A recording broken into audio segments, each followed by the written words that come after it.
ആരാണ് ആ വ്യക്തി? ആരായിരുന്നു ആ വ്യക്തി?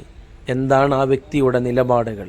എന്താണ് ആ വ്യക്തിയുടെ ഓരോ അനക്കങ്ങൾ, ചലനങ്ങൾ, വാക്കുകൾ എന്ന് കാതോർത്തു നിൽക്കുന്ന വ്യക്തി ആരാണ്?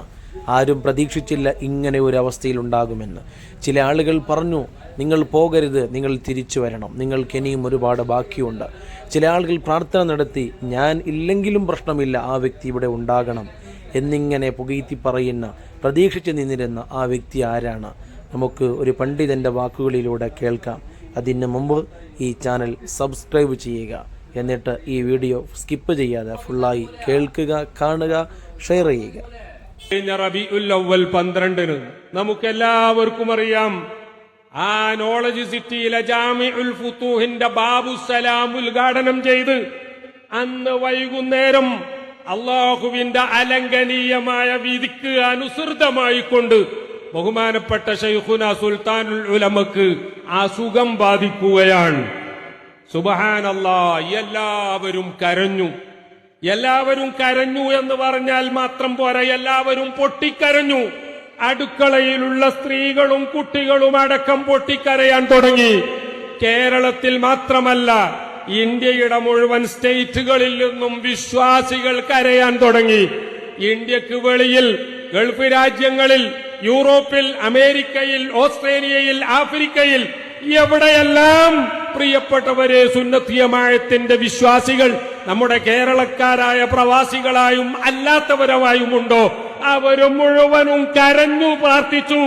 ഞങ്ങളുടെ ശൈഖുനാക്ക് ഞങ്ങളുടെ ആയുസ്സിൽ നിന്ന് എടുത്തിട്ട് തന്നെയെങ്കിലും പടച്ചവനെ ഒരു തിരിച്ചുവരവ് സാധ്യമാക്കണേ എന്ന് ദുആ ചെയ്തു.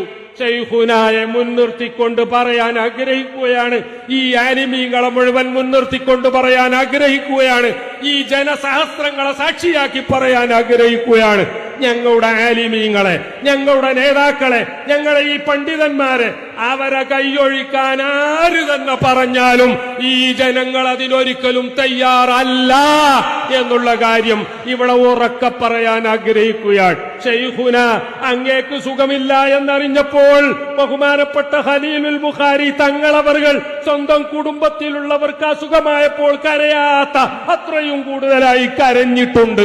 ഞങ്ങൾ ഓരോരുത്തരും ഞങ്ങളുടെ മാതാപിതാക്കൾക്ക് വിഷമമുണ്ടാകുമ്പോൾ, ഭാര്യമാർക്ക് വിഷമമുണ്ടാകുമ്പോൾ, ഞങ്ങളുടെ സ്വന്തം കുഞ്ഞുങ്ങൾക്ക് പ്രയാസമുണ്ടാകുമ്പോൾ ഇതുവരെ കരഞ്ഞു പരിചയപ്പെടാത്ത ഞങ്ങൾ അങ്ങേക്ക് വേണ്ടി കരഞ്ഞു.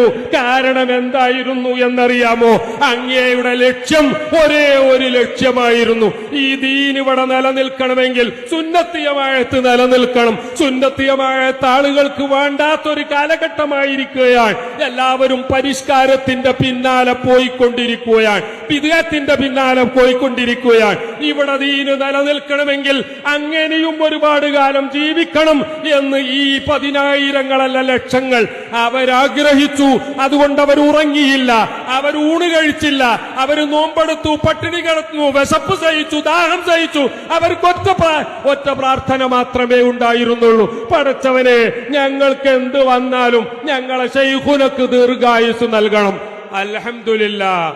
എന്റെ പ്രിയപ്പെട്ട സുഹൃത്തുക്കളെ, അബ്ശിറു അബ്ശിറു അബ്ശിറു, സന്തോഷിക്കൂ. ഈ ഒരു രംഗം നമ്മൾ ആരെങ്കിലും പ്രതീക്ഷിച്ചിരുന്നോ? ഞാൻ ബദർ ഉസ്താദാത്ത് തങ്ങൾ ഇത് പ്രതീക്ഷിച്ചിരുന്നോ എന്ന് ചോദിച്ചാൽ ഒരുപക്ഷെ ഇപ്പോൾ അവർ പറയണമെന്നില്ല, പക്ഷേ അവര് പ്രതീക്ഷിച്ചിരുന്നില്ല. ബഹുമാനപ്പെട്ട റയീസുൽ ഉലമ, ബഹുമാനപ്പെട്ട സുൽത്താനുൽ ഉലമയുടെ ആ ഹോസ്പിറ്റലിലെ ബെഡിലെടുത്ത് എന്ന് തട്ടി വിളിച്ചുകൊണ്ട് ഇപ്പോഴൊന്നും പോകാൻ പാടില്ല, ഒരുപാട് കാലം ഇനിയും ഞങ്ങളുടെ കൂടെ വേണം എന്ന് പറഞ്ഞപ്പോൾ സത്യം പറഞ്ഞാൽ ഞങ്ങളുടെ നേതാക്കളിലുള്ള വിശ്വാസം കൊണ്ട് ഞങ്ങൾക്ക് പ്രതീക്ഷ ഉണ്ടായിരുന്നെങ്കിൽ പോലും, പക്ഷേ ശൈഖുനയുടെ അവസ്ഥ കണ്ടപ്പോൾ ഇത്തരം ഒരു സ്പീഡി റിക്കവറി, വളരെ പെട്ടെന്നുള്ള ഒരു തിരിച്ചുവരവ് പ്രതീക്ഷിച്ചിരുന്നില്ല. ഈ തിരിച്ചുവരവ് സാധ്യമായത് നിങ്ങളുടെയൊക്കെ പ്രാർത്ഥന കൊണ്ടാണ്. നമ്മൾ 27-ാം രാവിലും അതുപോലെ തന്നെ പുണ്യദിനങ്ങളിലും സദാസമയവും നമ്മൾ പ്രാർത്ഥിച്ചു, ദുആ ചെയ്തു. നമ്മൾ മാത്രമല്ല, അറബികൾ ദുആ ചെയ്തു, അജമികൾ ദുആ ചെയ്തു, മലയാളികൾ ദുആ ചെയ്തു, അല്ലാത്തവർ ദുആ ചെയ്തു. ഖുൽ മാ യഅബഉ റബ്ബിക്കും റബ്ബി ലൗലാ ദുആഉക്കും. നിങ്ങളെങ്ങാനും ദുആ ചെയ്തില്ലായിരുന്നു എങ്കിൽ നിങ്ങൾ സീറോ ആകുമായിരുന്നു എന്നാണ് പരിശുദ്ധ ഖുർആൻ പറഞ്ഞിരുന്നത് എങ്കിൽ പ്രിയപ്പെട്ടവരെ, നമ്മുടെ ഏറ്റവും വലിയ ദുആൻ, ആ ദുആയിന് ഫലമുണ്ട് എന്നതിന് ഞാൻ മർക്കസിന്റെ കറാമത്ത് എണ്ണി പറയുന്നില്ല, മഅദിനിന്റെ കറാമത്തുകൾ എണ്ണി പറയുന്നില്ല. ആ ദുആക്ക് ഏറ്റവും വലിയ ഫലമുണ്ട് എന്നതിന് ഇതാ നിങ്ങളുടെ മുന്നിൽ ജീവിച്ചിരിക്കുന്ന ഉദാഹരണമാണ്. ശൈഖുന ആരോഗ്യത്തോടെ അതേപോലെ തന്നെ വളരെ സുന്ദരമായ ഒരു അവസ്ഥയിൽ ഇവിടെ ഇരിക്കുകയാണ്. അർഹമുർറാഹിമായ അല്ലാഹ് ഈ രാത്രിയുടെ ഹഖ് ജാഹ് ബറക്കത്ത് കൊണ്ട് ശൈഖുനാക്ക് ദീർഘായുസ്സും ആഫിയത്തും നൽകണേ അല്ലാഹ്. ഞങ്ങളുടെ മുഴുവൻ ആലിമീങ്ങൾക്കും നേതാക്കൾക്കും ദീർഘായുസ്സും ആഫിയത്തും നൽകണേ അല്ലാഹ്. ഒരുപാട് കാലം ഞങ്ങൾക്കൊക്കെ അവരുടെ തണലിൽ ജീവിക്കണം. അവരുടെ നേതൃത്വം ഞങ്ങൾ